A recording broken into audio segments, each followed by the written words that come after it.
ونصلي ونسلم على رسوله الكريم أما بعد فأعوذ بالله من الشيطان الرجيم بسم الله الرحمن الرحيم يا أيها الإنسان ما غرك بربك الكريم الذي خلقك فسواك فعدلك في أي صورة ما شاء ركبك صدق الله مولانا العظيم وصدق رسوله النبي الأمين المختار الكريم ونحن على ذلك لمن الشاهدين والشاکرین والحمد للہ رب العالمین۔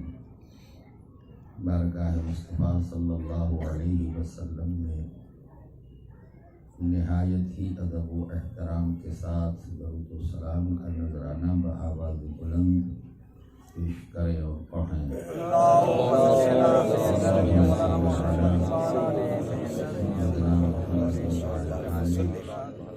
سیدنا محمد وصحبہ وبارک وسلم۔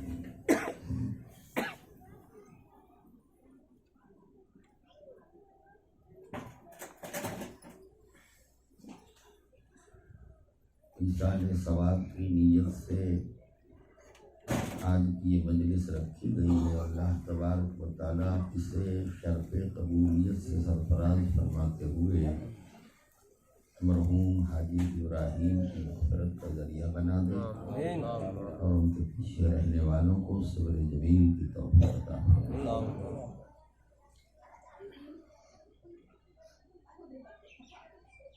بڑی اچھی گفتگو کو سماعت فرما رہے تھے۔ تھوڑی دیر کے لیے میں بھی آپ کی بارگاہ میں حاضر آیا ہوں، جو ایک بات میرے ذہن کے گوشے میں ہے اس کو آپ تک پہنچانے کی کوشش کروں۔ اس سے پہلے اللہ کی بارگاہ میں دعا ہے کہ اللہ تعالیٰ ہمیں حق سننے، حق پر عمل کرنے کی توفیق عطا فرمائے۔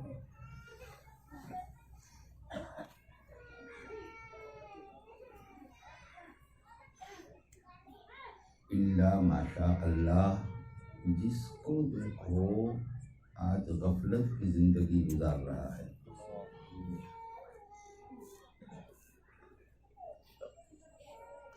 بہت کم ایسے اہل نظر ہوں گے جو اپنی زندگی کے مقصد کو کما حقہ ادا کرتے ہیں۔ ویسے دیکھا جائے تو یہ حضرت انسان اس دنیا میں بہت کچھ کرتا رہتا ہے، لیکن ہمارے کرنے کا جو تعلق ہے وہ آخرت سے کم، دنیا سے زیادہ ہے۔ ہم جتنی بھی کوشش کرتے ہیں، جتنی بھی محنت کرتے ہیں، جتنی بھی قدر و کاوشیں کرتے ہیں، صرف اس لیے کہ ہماری دنیا بن جائے، اچھا رہنے کے لیے مل جائے، اچھا کھانے پینے کو مل جائے، اچھا پہننے اوڑھنے کو مل جائے، یہی نا ہماری نیتیں ہیں۔ مگر اللہ کے پیارے رسول صلی اللہ علیہ وسلم ارشاد فرماتے ہیں کہ طالب الدنیا جاہل، خدا کو بھول کر، خدا کو چھوڑ کر دنیا طلبی میں زندگی گزارنے والا جاہل انسان ہے۔ جاہل ہے۔ جاہل کیوں فرمایا گیا؟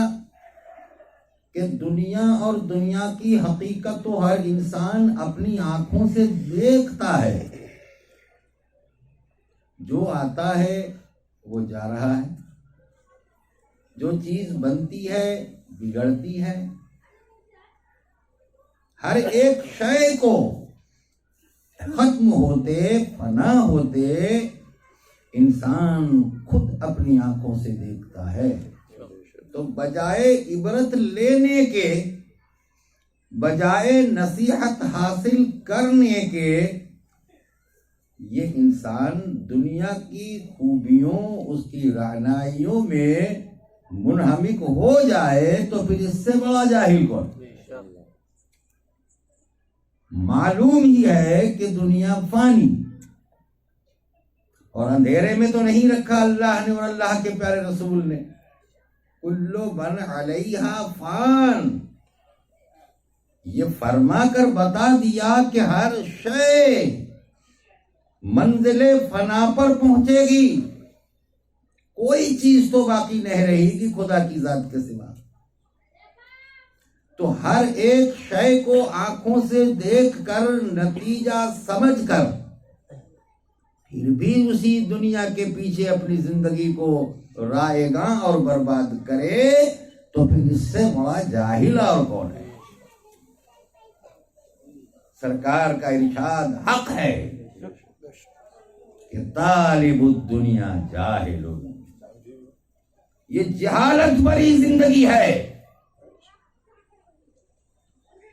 پھر آگے فرمایا وَطَالِبُ الْعُقْبَى عَاقِلٌ، انجام کی فکر کرنے والا، عاقبت کی فکر کرنے والا عقل مند انسان ہے کہ اس نے دنیا کو فانی سمجھ کر اپنے انجام کی پرواہ کی، اپنی عاقبت کی پرواہ کی، اور وہاں کے لیے تیاریاں کی جہاں پہنچ کر کے ہمیں پھر کہیں نہیں جانا. وہاں کی تیاریاں شروع کر دی تو وہ عقل مند انسان ہے کہ اس نے دنیا کو اور دنیا کی ہر شے کو ختم ہونے والی اور فنا ہونے والی سمجھا، اور جو ہمیشہ کی زندگی عبدالآباد زندگی ہے اس کی تیاری میں لگ گیا تو وہ عقل مند انسان ہے. آگے کو ارشاد فرمایا سرکار نے وَطَالِبُ الْمَوْلَى كَامِلٌ، رب کی رضا کے لیے جینے والا کامل الایمان مسلمان، جو یہ سمجھے کہ پروردگارا الہ العالمین میرا جینا، میرا مرنا، میری زندگی، میری موت، میرا کسی کو دوست بنانا، میرا کسی کو دشمن بنانا، میری نماز روزہ سب تیرے لیے ہے، تو یہ کامل الایمان مسلمان ہے. قل ان صلاتی و نسکی و محیای و مماتی للہ رب العالمین، محبوب فرما دو کہ میری نماز، میری قربانی، میری زندگی اور میری موت اس رب کے لیے جو ہے رب العالمین ہے، اس اللہ کے لیے ہے جو رب العالمین ہے.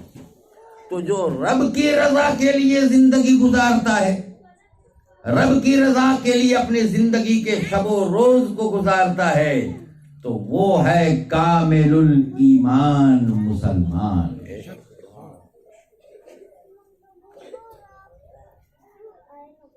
لیکن دیکھا یہ جا رہا ہے غفلت میں زندگی گزر رہی، محنت کرتے ہیں مگر دنیا کے لیے، خون پسینہ ایک کرتے ہیں مگر دنیا کے لیے، رات اور دن ایک کر لیتے ہیں مگر دنیا کے لیے. آخرت کے لیے محنت کرنے والوں کی کمی نظر آتی ہے دنیا میں، الا ماشاء اللہ.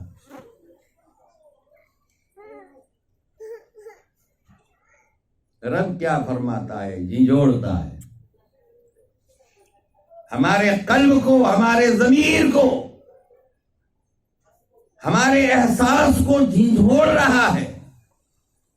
کبھی تو غور کر، کبھی تو سوچ، اے انسان تجھے تیرے رب کے بارے میں کس نے دھوکہ دیا ہے؟ یا ایھا الانسان ما غرک بربک الکریم، تیرے رب کے بارے میں کس چیز نے تجھے دھوکہ دیا ہے؟ وہ کرم کرنے والا پروردگار جس نے تجھے پیدا کیا، تجھے ہاتھ پیر دے کر کے تجھے سنوارا، اعضائے بدن دے کر تجھے معتدل فرمایا، اور جس صورت میں چاہا وہ صورت دے کر کے تجھے دنیا میں بھیجا. کبھی تو شکر ادا کر.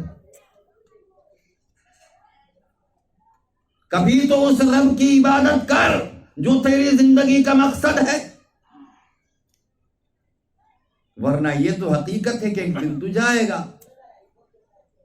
تو دیکھتا ہے نا، جہاں کسی کے آنے کی خوشخبری سنتے ہیں وہاں کسی کے مرنے کا غم انگیز اعلان بھی تو سنتے ہیں۔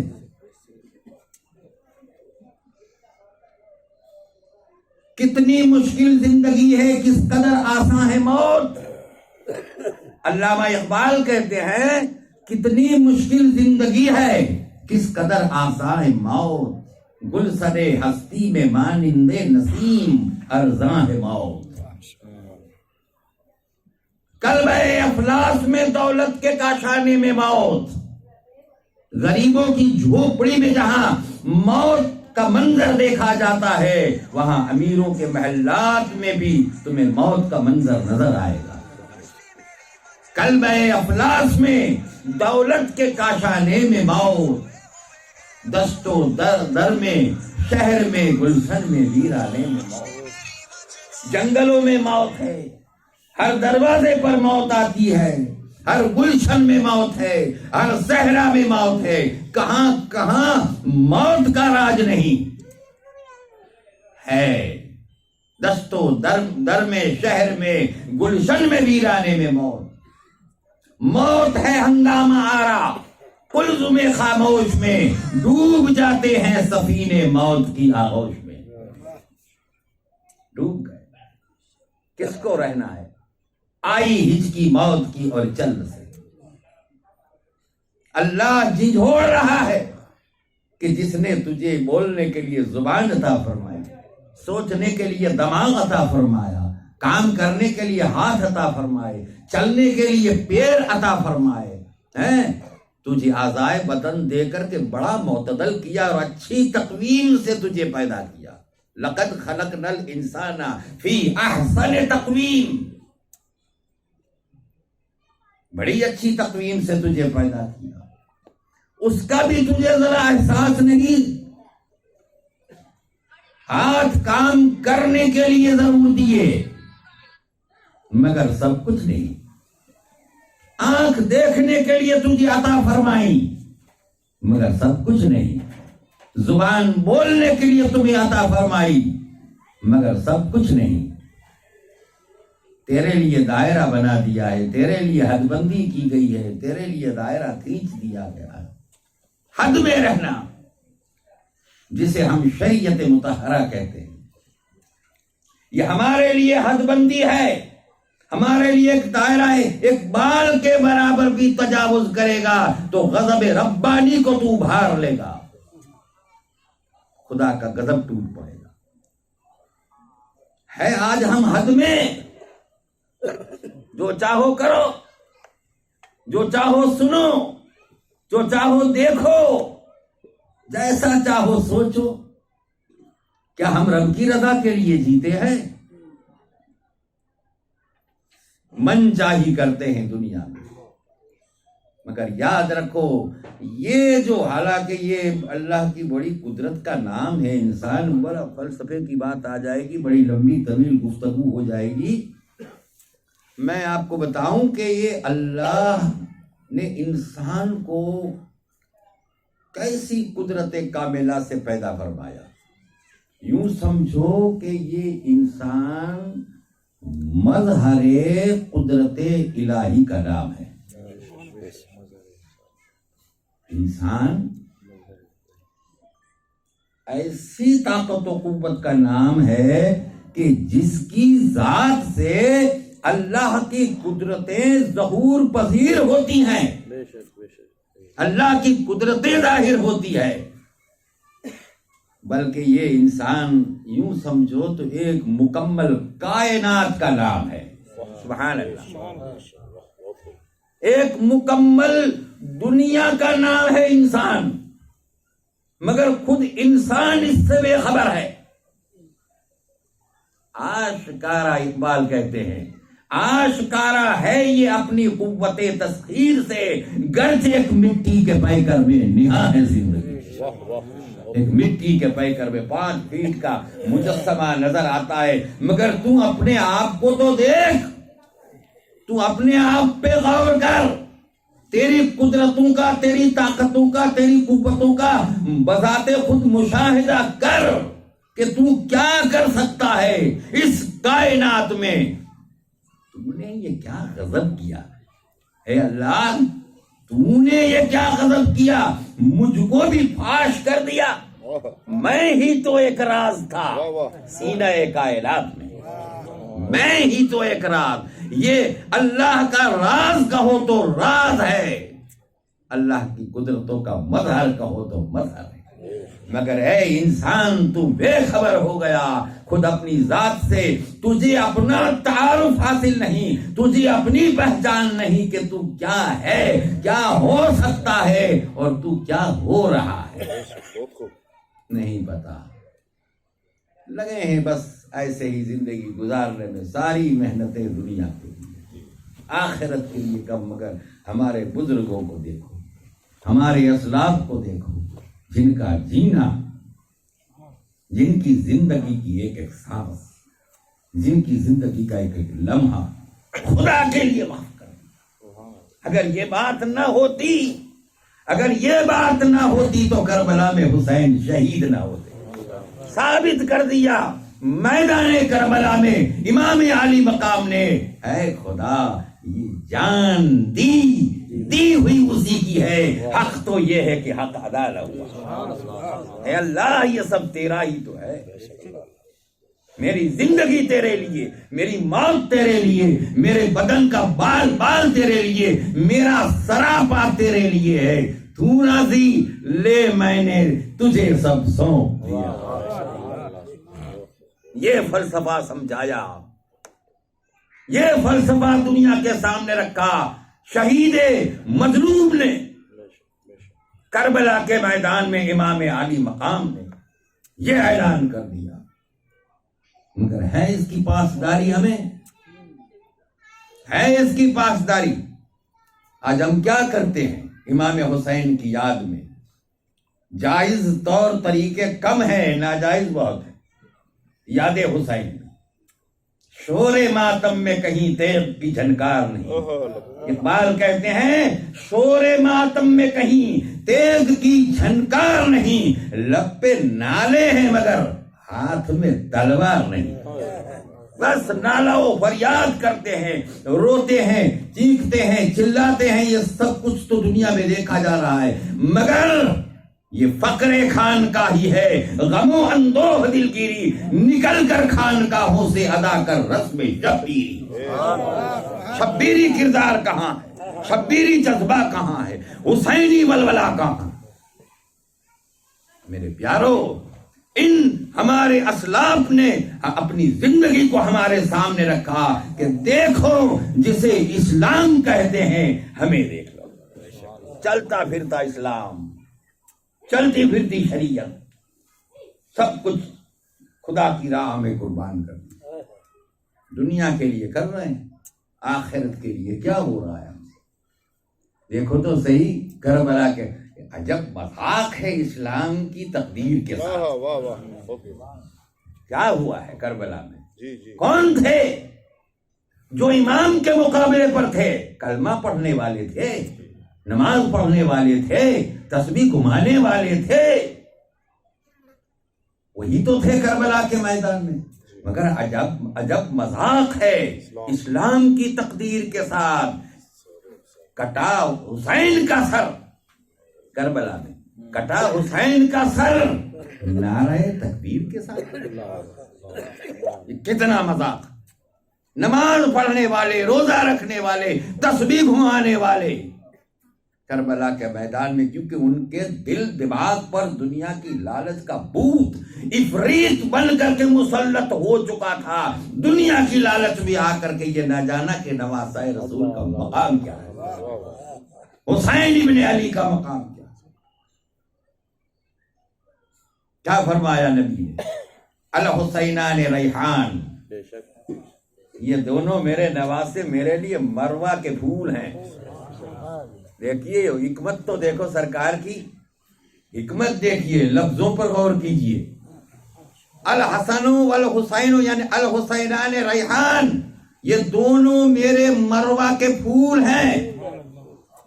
خوشبو تو گلاب میں بھی ہے، چمپا چمیلی میں بھی ہے، موگرا رات کی رانی میں بھی ہے، بہت سارے خوشبودار پھول تھے، مگر اللہ کے نبی نے کسی ایک خوشبودار پھول کا ذکر نہیں فرمایا. فرمایا تو مروہ کا پھول کہا. کیوں کہا؟ میں مختصر کر رہا ہوں اپنی بات کو. کیوں کہا حضور نے؟ ریحان عربی زبان میں مروے کو کہتے ہیں. تو میرے پیارو، سرکار کا کچھ بھی ارشاد فرمانا حکمت سے خالی نہیں ہوتا. جب بھی آپ کوئی جملہ استعمال فرماتے ہیں تو اس کے پیچھے بڑے راز و نیاز کی بات ہوتی ہے. جملوں بول کے تول ہوتے ہیں دنیا میں. آج تو ہمارے پاس بول کا کوئی تول ہی نہیں، جو آیا سو بک دیا. پھر اس کا کیا؟ اس لیے حضرت مولائے کائنات کہتے ہیں کہ عقل مند انسان وہ ہے جو سوچ کر کے بولے، اور بے وقوف انسان کی علامت یہ ہے جو بول کر سوچے کہ میں نے کیا کہا.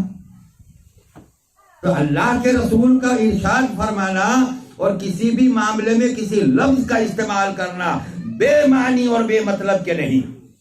جیسے فرمایا سجدے ایسے نہ کرو جیسے مرغ ٹھونگے مارتا ہے، یہاں مرغ کا نام لے لیا. اب چگا چگنے والے، دانا چننے والے بہت سارے پرندے ہیں، مگر کسی ایک کا نام نہیں لیا. کہ چڑیا، کابر، کبوتر، کسی کا نام نہیں لیا، ورنہ سب دانا ہی تو لیتے ہیں زمین سے. مرغ کا نام لیا. اب دیگر پرندوں کو دانا رکھو سامنے اور ایک طرف مرغ کو ٹک ٹک ٹک ٹک ٹک فوراً چن لے گا. اتنی رفتار ہے اس کے چننے میں، اتنی رفتار. تو ایسی رفتار حالت نماز میں نہ ہو جیسے مرغ ٹھونگے مارتا. ایسی بہت ساری مثالیں موجود ہیں. تو اللہ کے پیارے رسول صلی اللہ علیہ وسلم نے فرمایا میرے یہ دونوں نواسے میرے لیے مروہ کے پھول، نہ گلاب، نہ چمپا، نہ چمیلی اور نہ کسی اور خوشبودار پھول کا ذکر. کیوں؟ گلاب کی ایک موسم ہوتی ہے، اپنی موسم میں کھلتا ہے، مہکتا ہے. چمپا اور ڈولر کی ایک موسم ہوتی ہے، اپنی موسم میں وہ کھلتا ہے، بہکتا ہے. نبی فرماتے ہیں کہ میرے یہ دونوں نواسے کسی موسمی پھول کا نام نہیں، یہ ہر زمانے میں کھلیں گے، ہر زمانے میں بہکتے رہیں گے. موسمی پھول کا نام حسین نہیں، موسمی پھول کا نام حسن نہیں. کیا بات رضا! اس چمنستان کرم کی زہرا ہے کلی جس میں حسین اور حسن پھول. یہ ایسے پھول ہیں جو ہر زمانے میں کربلا سے آج بھی مہک آ رہے ہیں، ساری کائنات میں پھیلی. کہاں ذکر حسین نہیں ہوتا؟ دنیا کے کسی خطے میں چلے جاؤ، وہاں ذکر حسین ہو رہا ہے. یہ اس پھول کی مہک ہی تو ہے، دنیا کے ہر خطے میں مہک. تو اللہ تعالیٰ نے فرمایا انسان کچھ تو خیال کر، کس چیز نے تجھے دھوکے میں رکھا ہے. میں نے تجھے سب کچھ دے کر تجھ پر کرم فرمایا، جھنجھوڑا ہے. اپنے رب کا ذکر کر، اپنے رب کی یاد کر، اپنے رب کی رضا کے لیے اپنی زندگی کو گزار، تو میری بارگاہ سے تمہیں نعمتیں ملے گی، جنت ملے گی، نعمات جنت کے تم مستحق ہو جاؤ گے. یہ ساری باتیں ہم کو سمجھا دی گئی. نبی کا یہ فرمانا بہت 3 ٹکڑے ہیں: طالب الدنیا جاہل، طالب العقبہ عاقل، طالب المولا کامل. بڑی وضاحت کے ساتھ، بڑی تصریح کے ساتھ اس پر بیان ہو سکتا ہے، مگر قلت وقت کی حساب سے میں نے اپنی تقریر کو یہیں پر جو ہے سمیٹ لیا ہے. اور دعا کرتا ہوں کہ اللہ تبارک و تعالی ہمیں سب کو اسلامی راہوں پر گامزن فرمائے، اچھے بھلے نیک کام کرنے کی توفیق عطا فرمائے. کہ محمد سے وفا تو نے تو ہم تیرے ہیں، یہ جہاں چیز ہے کیا، لوح قلم تیرے ہیں. وآخر دعوانا ان الحمدللہ رب العالمین.